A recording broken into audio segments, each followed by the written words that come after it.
Not everyone's life looked as colorful as Mateo's. It seemed like luck was on his side in everything. He had a large and close-knit family, celebrating every event with joy and extravagance, which wasn't always affordable for other families. He was lucky with his education, getting into exactly where he had hoped. He was fortunate with friends from a young age. And even when he started working, it could confidently be said that he also incredibly lucked out in finding a good company, high pay, and a cohesive team. But with his wife, Mateo was luckiest of all.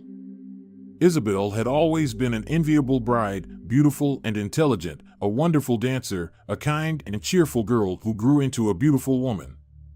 From their very first dates, Mateo won Isabel's heart, trying his best to show her how enchanted he was by her.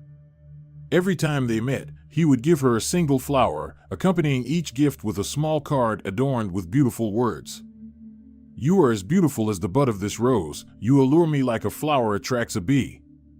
These and many other words he wrote to her while they were still in school. Later, when he could afford to buy whole bouquets and other gifts, he wrote genuine poems, comparing his beloved to goddesses and muses who had inspired mortals throughout history.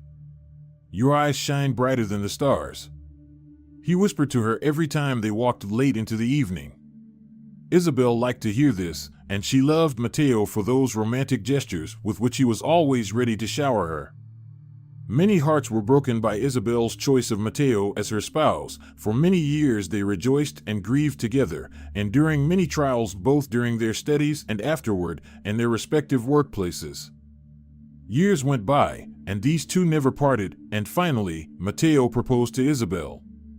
When he did, he couldn't imagine she would agree. He was afraid she would realize that she could find a man much more attractive and wealthy. And although he carefully planned the day, starting with dinner at a new restaurant Isabel had been eager to visit, and ending on the waterfront under bright bursts of fireworks, he was so nervous that he even forgot to kneel. As soon as he saw Isabel's eyes, reflecting the flashes of fireworks launched into the dark skies, he drowned in them, completely forgetting about the words he had prepared and the traditional gesture he was supposed to make before asking her this incredibly important question. "Marry me," he exhaled, catching the gaze of her bottomless dark eyes, burning with overflowing happiness. She agreed without hesitation, not even noticing that he hadn't knelt before her. For her, the main thing was that he finally asked her the question she had been dreaming of for years on end. Mateo's joy knew no bounds. Isabel chose him. They had a rich wedding in every sense. Both of their extensive families celebrated for several days, joyfully and loudly rejoicing in their union. At first, Mateo feared that their fiery relatives would find a reason to quarrel, but seemingly, everyone forgot their disagreements. But after the honeymoon, although their married life continued to be smooth and harmonious, something just didn't work out. Their parents didn't pressure them much about having children, but they hinted that they would like to see grandchildren. However, months passed, and Isabel still couldn't get pregnant. For the first few years, Mateo didn't express his dissatisfaction. After all, there could be many reasons. He even spared no expense on doctors, but they said that both spouses were healthy, and the absence of a child could be due to the stress they both experienced at work. Mateo became even more attentive to Isabel. He started taking her out for romantic dinners and dates more often, showered her with gifts, and organized the most relaxing vacations he could. And thanks to his attention and care, his beautiful wife blossomed even more, much to the envy of the wives of all his colleagues and acquaintances. Everything would have been fine, but colleagues as well as their wives began to whisper behind Mateo's back. "Look, she bought a new dress." They pointed to Isabel, who came to Mateo's workplace. "Spending money again, poor thing. Probably, she'll leave him soon for someone else. Look at how she looks. Some wife she is, can't even give him a child." At first, Mateo didn't listen to all this. But over time, every such word began to slowly undermine him from within. He could have been influenced by all these rumors and speculations, but one day Isabel rushed to him at work, radiant with joy. He was used to them having lunch together quite often, but for the first time, he saw her so smiling and glowing. "Mateo, I have wonderful news. I'm pregnant, Isabel told her husband without waiting for them to be alone. Whatever doubts crept into Mateo's soul, this news alone made him forget about everything. They had been trying for so long to have a child that he had already given up hope, but a miracle happened, and Isabel blessed him with the most beautiful news she could give him. Enthralled by this, Mateo forgot about all the rumors and doubts for a long time. He again carried her in his arms and showered her with various gifts. Happy, they turned one of the rooms into a nursery, and Mateo allowed Isabel to choose any decorations and colors she wanted to see. And when they found out during a visit to the doctor that they were expecting twins, Mateo was ecstatic. All the years they spent without children were rewarded, and with twins. He always wanted a large family, and twins were not an obstacle, but rather added to their happiness. Especially since the twins turned out to be a boy and a girl. He enjoyed the new life with his beautiful wife and couldn't get enough of her smiles. Finally, their family would be complete. With the birth of the children, the nursery was filled with things now. Instead of one crib, there were two, and the room was equipped in a way that many of their visiting guests envied. On the day when Mateo brought Isabel home from the hospital with the twins, he felt like he was on cloud nine with happiness. And although many of his colleagues and comrades wouldn't understand him, he spent a lot of time with his wife and children, helping Isabel with what usually fell exclusively on women's shoulders. Even their own mothers scolded him for such behavior, but Mateo didn't care, because he shared with Isabel the care for their children, and seeing her smile and the smiles of his children was more important to him. What could possibly be wrong? Mateo would come home from work to loving children and a wife who quickly regained her shape after childbirth. However, less than a year had passed before rumors began to spread again, and Mateo could no longer easily brush them off. The children didn't resemble him at all, Isabel regained her figure too quickly, and his wife looked just as beautiful and sexy as before pregnancy. Not a day went by when Mateo didn't hear something similar at work. And although his colleagues tried to speak quietly about it, he still heard them. And how does he not see this? The children are curly-haired, but he and Isabel are not, whispered one colleague. No, it's impossible to regain your figure so quickly, another colleague whispered, condemning how quickly Isabel had regained her slimness. It's all because this flirt has someone to impress, another one gossiped. Mateo began to doubt, was it all just like that? Maybe those who gossiped behind Isabel's back were right, and she wasn't as simple as he would like to think. He started to pay closer attention to the children. Indeed, their skin was lighter, their eye shape didn't resemble his, and their hair was curly, not straight like his and Isabel's. And then he noticed that Isabel was becoming more and more secretive. And, seemingly, she still smiled, still tender and caring towards him, still ready to listen and advise, but something had changed in her. Sometimes she would leave the room to take a call and no longer leave her phone lying around, always carrying it with her. Once he couldn't help but accidentally overhear one of these conversations. I get goosebumps every time he speaks. Isabel breathed out with a soft chuckle. Oh, and when he takes off his shirt, oh God, what a man. These words troubled Mateo, and he pondered he hadn't found time to properly take care of himself and return to training. He used to regularly run and engage in sports, but now he didn't do it because of tiredness after work. He began to think that Isabel was definitely hiding something from him. At first, he didn't even know how to approach the situation that had arisen, and he hesitated for a long time before gathering the courage to ask her directly. Isabel, are you hiding something from me? I noticed that you started taking your phone with you, and now you only take calls when leaving the room. What do I have to hide, darling? She smiled in response, hugging him. I have nothing to hide. Then explain why you started taking your phone with you instead of leaving it lying around? I've become more responsible, that's all. You yourself scolded me for always losing it. And with the kids, the phone has become useful. I can watch over the little ones when they sleep and not miss when they need my attention. And the calls? You used to always talk in front of me, but now you always leave. Darling, Do you really want to hear about diapers and onesies or the TV shows I chat with my mom and friends about after a long day at work? I understand that you're tired, even though you help me with our little angels in the evening. I'm the one on maternity leave now, and you should rest, and I understand that. Isabel waved off. Her responses sounded quite reasonable, and Mateo accepted them, though he harbored suspicions that it was all just a cover for something else. Doubts began to gnaw at him even after their conversation. And though Isabel habitually reached out to him, showering him with attention and affection, he grew somewhat distant towards her. Too much of what Isabel did seemed suspicious to him. Then he heard new rumors about his wife at work. I'm telling you for sure. I saw Isabel with some man. And they were hugging, whispered one of Mateo's female colleagues to another. Right in front of everyone, can you imagine? Oh my God. Should we tell Mateo? He's such a good man. The other replied. How do I even tell him, for God's sake? He'll call me a gossip. He loves that little flirt so much. Mateo didn't tell his colleagues that he overheard their conversation, but he deeply pondered over all the signs of infidelity he had seen in his wife's behavior. Over the next few weeks, he contemplated how he could understand what was really happening with his wife. He was cautious and didn't seek advice from friends or colleagues.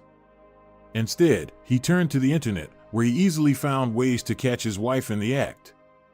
He read various accounts from people who had been in similar situations, memorized possible methods of testing Isabel's loyalty, and gradually began to plan when and how to execute the most crucial test of his life. As much as he feared being one of those men who discovered the cruel truth about their spouse's infidelity, he still resolved to do it. The simplest method he noted for himself was to write Isabel a farewell letter, hide, and see what she would do when she read it. However, as he sat down with a sheet of paper and a pen in front of him, Mateo couldn't figure out how to write the letter. Beautiful and warm memories of their love flooded his mind, of how they rejoiced together in any event, and how happily they had lived for many years. For a long time, he sat there, trying to write at least a few lines. And time after time, he failed, crumpling up the started letter and starting anew. Finally, he managed to gather his thoughts and express everything in a way that the letter seemed sincere and not too harsh towards Isabel. He didn't mention his suspicions, but stated in the letter that he didn't feel the same as before when he was with her. He confessed to her that her detachment made him feel the need to be alone with himself and reflect on the situation. He ended the letter by saying that he still loved her. Mateo hoped that this letter would, if not make Isabel repent for her transgressions, at least make her think about what she had done. But deep down, he also hoped that he was wrong. He desperately wanted their life to return to normal, although he saw unfamiliar traits in their children. Finally, Mateo chose a day when he took time off from work and placed the prepared letter in the most visible place while Isabel wasn't home. She had gone somewhere with the twins. This gave Mateo enough time to find a suitable hiding spot where she wouldn't find him. He chose a wardrobe as his hiding spot, positioned conveniently enough to overhear conversations throughout most of the house. Concealed within, he tried not to dwell on what might happen if Isabel suddenly decided to peek inside. When his wife returned, Mateo heard the rustle of paper and a prolonged silence as Isabel read his letter. He began to think the silence was lasting too long, but then came the sound of the letter hitting the floor, followed by a quiet sob. Isabel was crying. Mateo almost smiled, ready to exhale with relief, but then he heard the woman retrieve her phone from her purse and dial a number. "Hello," she whispered, her voice trembling. Mateo froze, listening intently, and suddenly realized the woman whispered a man's name. Yes, Diego. Mateo couldn't believe his ears. His beloved wife Isabel was cheating on him. Isabel sobbed, but continued speaking, very softly, barely audible. "Are you coming?" "Okay, Diego, I'll wait." Mateo clenched his fists, unable to believe such treacherous betrayal. He loved her so much, worshipped her, showered her with gifts, did everything for her, and she betrayed him. Suddenly, Isabel spoke again. This time, it seemed, she was talking to someone completely different. Gabriel, everything's so bad. Mateo almost swore aloud, another man. Isabel was cheating on him not with one, but with two men simultaneously. He left me. Do you understand?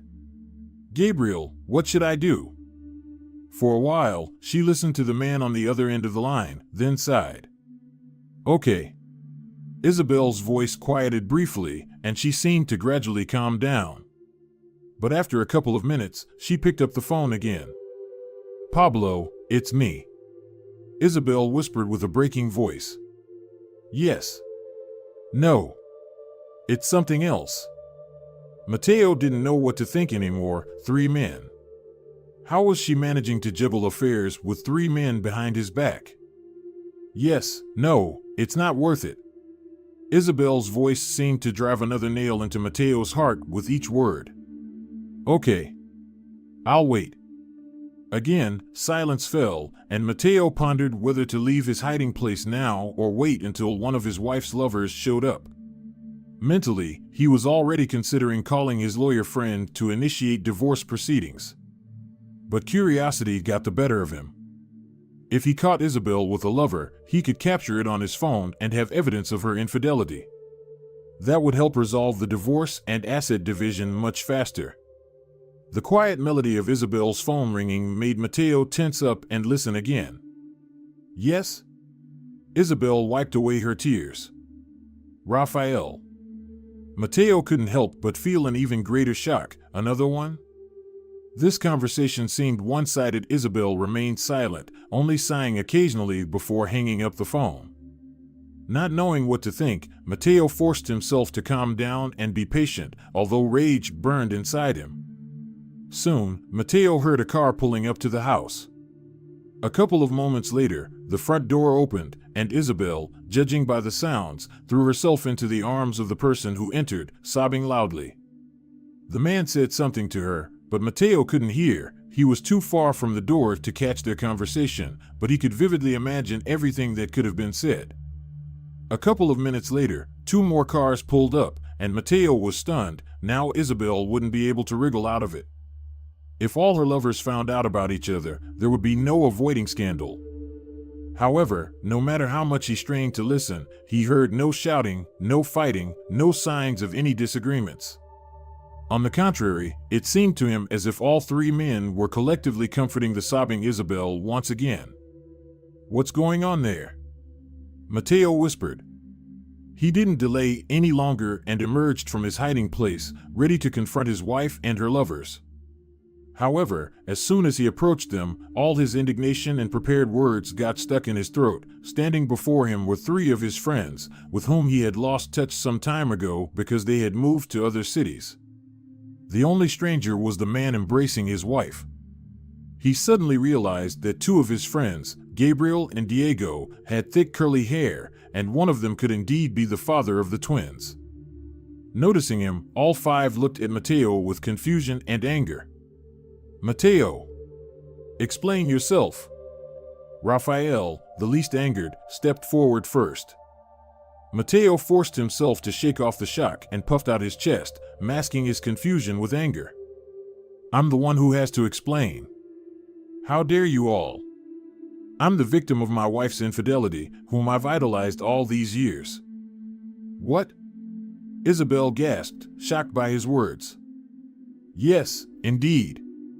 Don't deny it. You cheated on me. And with whom?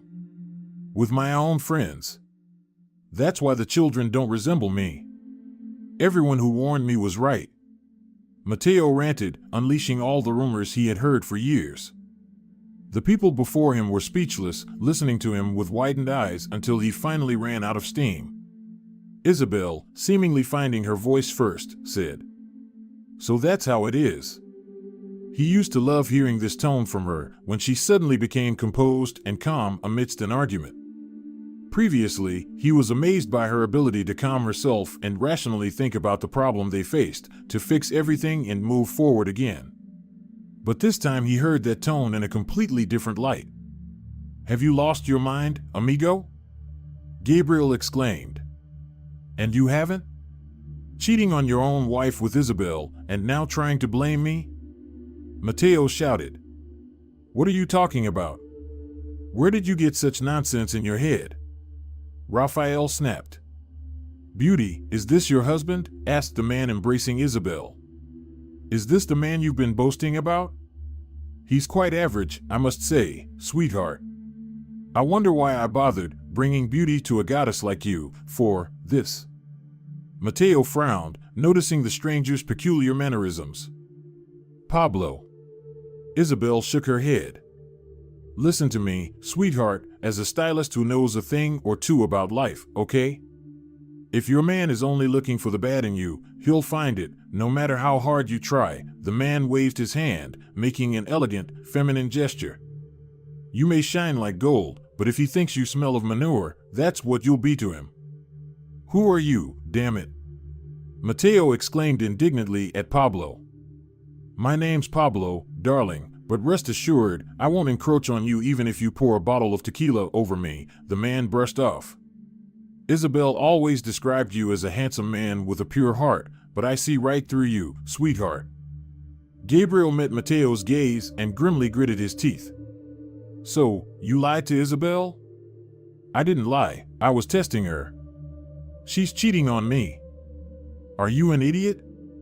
Diego shook his head. Isabel held the man back. Enough, she declared. I understand everything now. It was pointless gathering you for the alumni reunion. It was pointless trying to surprise Mateo. He had already made up his mind long ago. Well, Mateo, it's good that I took the kids to my mother's. They won't hear this. Don't you dare use the kids as an excuse. They clearly aren't mine if they're curly-haired. They don't even resemble me. Mateo shouted, unable to speak calmly. Oh, so that's it. The kids aren't yours, and your wife's cheating. And you refuse to listen. Isabel became the woman he once loved.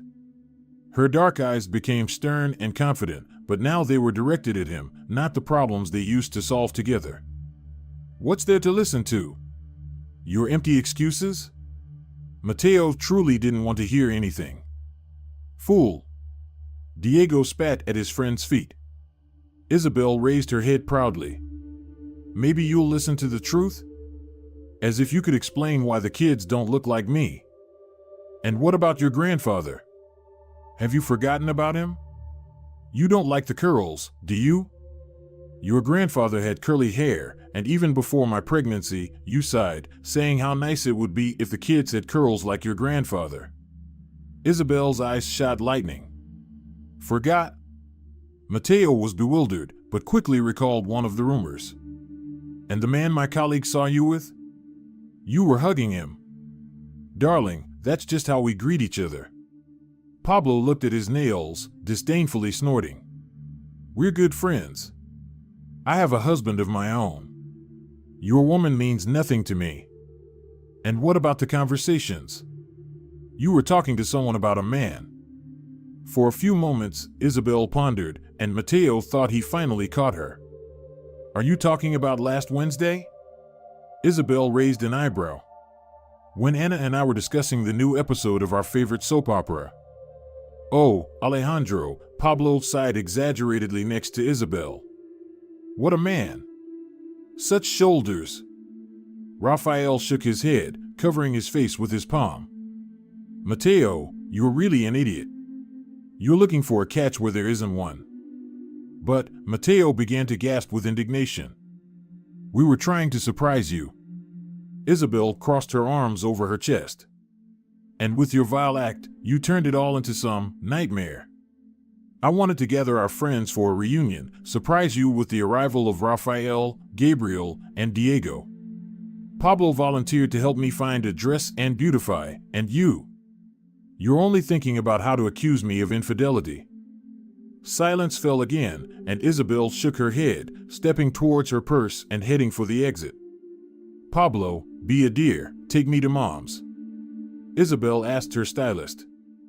Of course, darling. He responded, glanced at Mateo with a displeased look, and followed her out. Mateo wanted to follow, but his three friends stopped him. For the next few hours, he heard a lot about himself from his friends.